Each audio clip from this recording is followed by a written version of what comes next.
영화 베테랑이 8월 극장가를 강타하고 있습니다. 흥행 질주를 이어가고 있는 베테랑의 인기 비결을 알아볼게요. 머니투데이 전효 기자 나와 계십니다. 안녕하세요. 안녕하세요.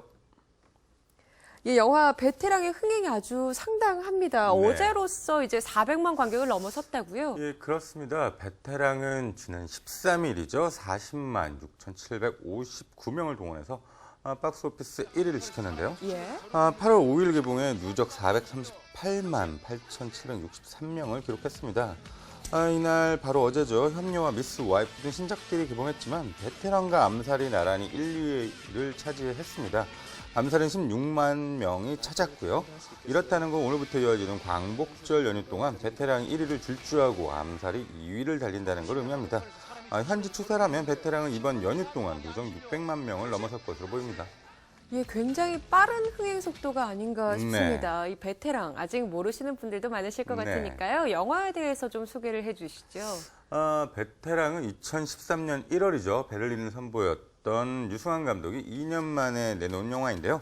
범인을 잡기 위해 물불을 가리지 않는 광역수사대 형사가 악행을 저지르고도 아무런 처벌도 받지 않는 재벌 3세를 잡기 위해 노력을 하면서 벌어지는 일을 그린 영화입니다. 유승환 감독은 데뷔할 때부터 액션 키드라고 부를 만큼 액션 연출이 장기인데요. 이번에는 주변 사물을 이용해서 대결을 벌이는 이른바 성룡식 액션을 절묘하게 영화에 넣었습니다. 액션과 코미디가 결합하기도 하고 진한 드라마까지 녹아들어 있고요. 황정민이 광역수사대 형사로, 유아인이 재벌 3세로 나오고요. 오달수와 유해진, 막강 조연이 제대로 양쪽에서 맞붙고 모델 장윤주가 형사로 등장해 웃음을 줍니다. 예, 유아인 씨가 이제 한 인터뷰에서 네. 처음으로 이렇게 좀 부유한 캐릭터를 맡았다. 재벌 3세 예. 역할을 이제 연기를 했는데요. 네. 참 통쾌하고 유쾌한 장면들이 많은데 이 영화를 이렇게 보다 보면은 좀 실제 현실에서 있었던 일들이 떠오르곤 네. 해요. 지난해 뭐 땅콩 회항 사건이 떠오른다 이런 분들도 계시더라고요. 예, 베테랑 흥행이 잘 되는 이유 중에 하나가 말씀하신 것처럼 현실에서 한 번쯤은 들어본 듯한 나쁜 짓을 하는 재벌들, 어찌됐든 처벌한다는 이야기인 점도 한 몫을 하는 것 같습니다. 현실에선 갑갑하지만 영화 속에선 통쾌하게 처벌을 하니까요. 일종의 대리만족이고 현실을 잊게 하는 마치 효과죠. 사실 베테랑은 지난해 말 땅콩 회항 논란이 한창일 때 개봉할 뻔했었습니다. 등급 심의도 지난해 12월에 통과했었으니까요. 네.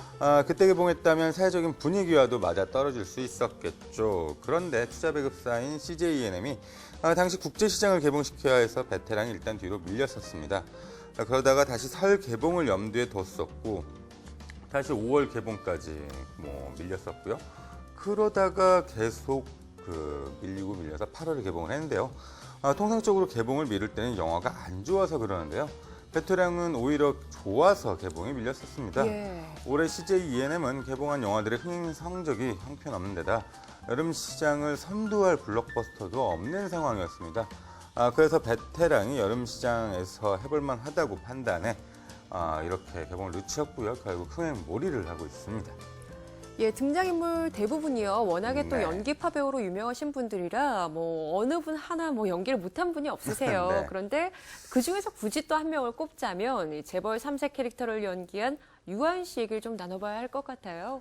네, 유승환 감독 영화의 특징을 살펴보면 악당이 영화를 살린다는 지점인데요. 예. 이번에는 유아인이 그 역할을 맡았습니다. 섹시하면서도 정말 얄밉게 연기를 잘했죠. 사실 유아인은 베테랑 촬영 당시 드라마 미래를 찍고 있는 상태라 연기하기가 쉽지 않은 상황이었습니다. 낮에는 미래를 찍고 밤에는 베테랑을 찍는 상황이었죠. 그러니까 낮에는 특급 칭찬을 받고 밤에는 얄미운 재벌 3세를 연기했다는 건데 정말 대단하죠. 원래 유승환 감독은 유아인 전에 그 역할로 잘 나가는 중견 배우를 염두에 뒀었습니다. 다행히 그 배우가 고사해서 유아인에게까지 간 것인데요. 물론 유아인도 쉽게 캐스팅된 건 아니었습니다. 역할이 악역이다 보니까 젊은 인기 남자 배우들은 싹 거절을 했었는데요. 예. CF에 악영향을 준다는 이유들이었죠. 그러다 보니 유승환 감독 쪽에서 믿져야 본전이라는 심정으로 유아인에게 캐스팅 제안을 했는데 유아인이 역할이 좋다며 선뜻 하겠다고 했답니다. 예, 오늘 류승환 감독 인터뷰 하나 보니까 이제 네. 유아인 씨 캐스팅은 진리였다. 뭐 이런 얘기를 남기기도 했더라고요. 예. 예, 캐스팅이 워낙 적재적소에 잘 돼 있다. 이렇게 평가를 할 수 있을 네. 것 같은데요. 예, 특히 또 장윤주 씨가 이 네. 영화를 통해서 처음으로 이제 영화에 데뷔를 했습니다. 네. 빵빵 터지더라고요. 유승환 감독이 자기 영화 중에서 이렇게 캐스팅이 어려웠던 영화는 처음이라고 하던데요. 일단 황정민은 부당거래 이후 유승환 감독과 다시 하기로 한 상황이었고, 그 다음부터 조각을 맞춰 나갔습니다. 유해진과 오달수 같은 경우는 사실은 캐릭터가 겹치기 때문에 한 영화 속에서 두 사람을 같이 잘 안 씁니다. 그런데 이번엔 유해진에게 재벌을 보좌하는 상무 역할을 맡겨서 웃음기를 뺐죠. 이게 굉장히 주요했고요.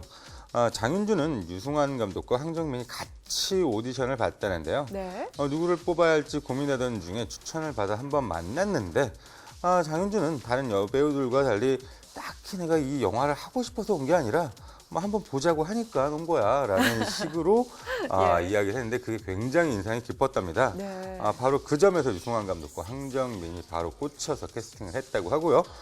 결과는 영화 보신 분들은 다들 공감하실 듯 할 것 같습니다. 예, 베테랑 이제 좀 경제적인 측면을 얘기할 것 예. 같은데요. 이제 이미 이제 손익 분기점을 넘은 상태라고요. 예, 순 제작비가 60억 정도니까 270만 명 정도 동원했으면 이미 넘어는 셈이고요. 예. 다른 것도 마찬가지지만 현장은 돈과의 전쟁인데요. 주어진 돈은 얼마 없고 그 안에서 해결을 해야 하죠. 베테랑도 마찬가지였습니다. 영화 마지막에 유아인이 무스탕을 타고 지금 나왔던 것처럼 명동거리를 질주하는 장면이 있는데요. 원래는 돈만 더 있었으면 더 비싼 고급 외제차로 하고 싶었답니다. 네. 그런데 협찬도 안 되고 거기까지가 한계인 상황이라 재벌들은 오히려 이런 차 안 타고 얌전한 차를 탄다며 스스로 타협을 받답니다. 유승환 감독이. 예. 그렇게 아껴서 영화를 만들었고 그래서 손익분기점을 일찌감치 넘겼으니 결과적으로 아주 행복한 상황을 맞게 됐습니다. 예, 이제 손익 분기점을 넘었으니까 네. 감독, 배우들 뭐 여러분들이 이제 편안하게 네. 관객 수를 지켜보실 것 같은데 예. 흥행 어디까지 될 것으로 보시나요? 예, 베를린이 716만 명을 모아서 유승환 감독의 최고 흥행작이었는데요. 베테랑은 현재 추세라면 베를린을 가뿐히 뛰어넘을 것 같습니다. 광복절 연휴 탄력을 받는 데다가 8월 20일에 신작들이 나오긴 하지만 베테랑의 기세가 쉽사리 꺾일 것 같지는 않습니다. 그러다 보면 1000만 관객까지 동원하지 않을까라는 생각이 드는데요. 어디까지나 예측입니다. 예, 신작을 선보일 때마다 관객들의 기대를 저버리지 않는 유승환 감독. 이 훌륭한 연출과 배우들의 열연 그리고 재미있는 스토리까지 이 삼박자가 잘 어우러져서 베테랑의 흥행이 이뤄지고 있는 것이겠죠. 앞으로의 흥행 추이도 궁금해집니다. 오늘 이야기 여기서 줄일게요. 지금까지 머니투데이 전영화 기자와 함께했습니다. 고맙습니다. 감사합니다.